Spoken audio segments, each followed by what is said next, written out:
Good morning, everybody. Welcome back to the channel. Thank y'all for joining in today. This morning we are out here. We're going to get some crepe myrtles trimmed up for the springtime, so they come out nice and pretty when they bloom into summer, into the fall. We're going to walk through a little tutorial on how to trim them the right way. I know y'all, anybody that watches stuff on landscaping knows about crepe myrtle. That's a very common term used when you trim these. A lot of people trim them back to the nubs, and that's just not the proper way to do them. It can eventually damage the crepe myrtle.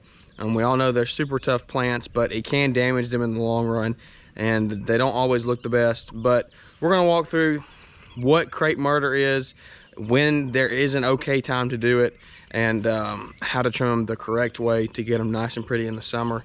But again, thanks for tuning in. Stick along. Let's go through this video together. All right, so what we have here is we have 3 big crepe myrtles. We're going to take these today and trim them all the way back to about 6 foot tall.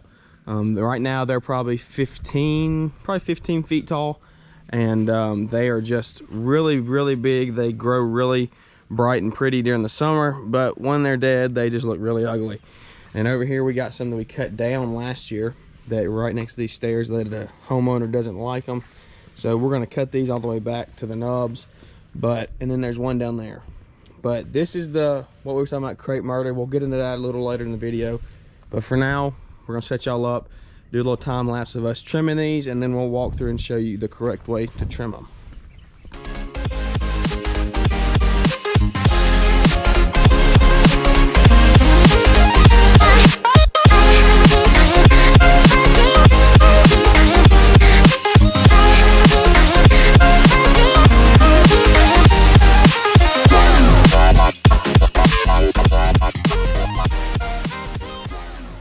All right, so we trimmed all 3 of those up now.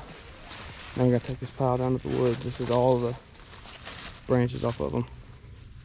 It's a big pile. All right, Ben, start pulling. Huh? Start pulling. All right, here we go.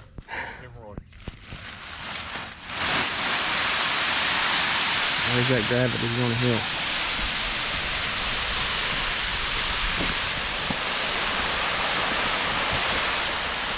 All right, I'll help you get it through there. Not bad. Okay, so we got all these 3 finished. You can see this is what they look like. Look pretty good, a lot smaller. This is with the chainsaw. That's what these look like. So you can get up on them.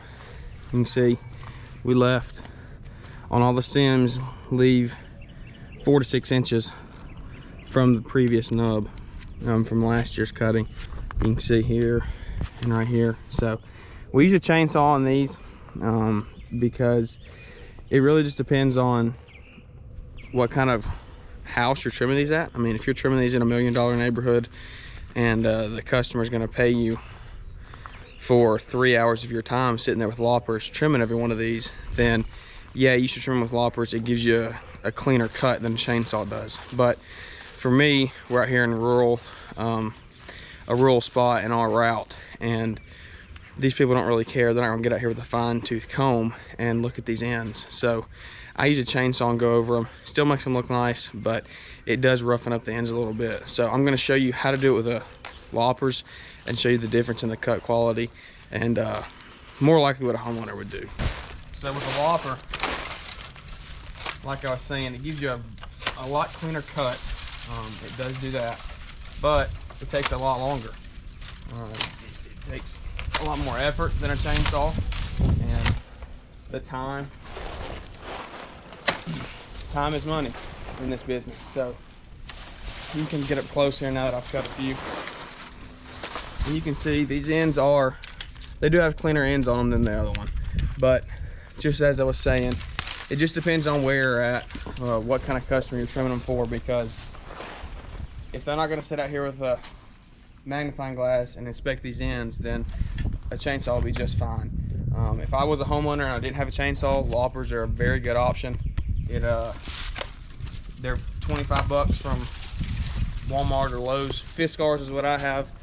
I'm not endorsed by Fiskars or anything, but they're super good quality tools. I've bought $35, $40 steel ones and broke them on the first try. I've used these Fiskars for probably 2 or 3 years now, and I've cut a lot of crepe myrtles with them, trimmed a lot of just trees, the bottoms of limbs and stuff, and they've yet to break. I've got another pair in the truck. But anyway, gives you a super clean cut. If I was a homeowner, this is what I would use probably if I didn't have a chainsaw. But for the commercial guy that is out just trying to get a bunch of them done, you still want quality, but you need speed and time also. I use a little Stihl MS-170 chainsaw, 16-inch bar, and it's not too much power to just destroy them all, but it does leave the ends a little rougher than the loppers would. But I like the way both options work. I got to keep my time valuable and got to get it done quick, but also leave a good product. So that's why I use the chainsaw. But anyway, I've trimmed these a few times with the loppers for the video, but now we're gonna go through the chainsaw and get them all trimmed up.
Alright, so that's proof of why I use the chainsaw, because I just trimmed that whole tree in about 2 minutes.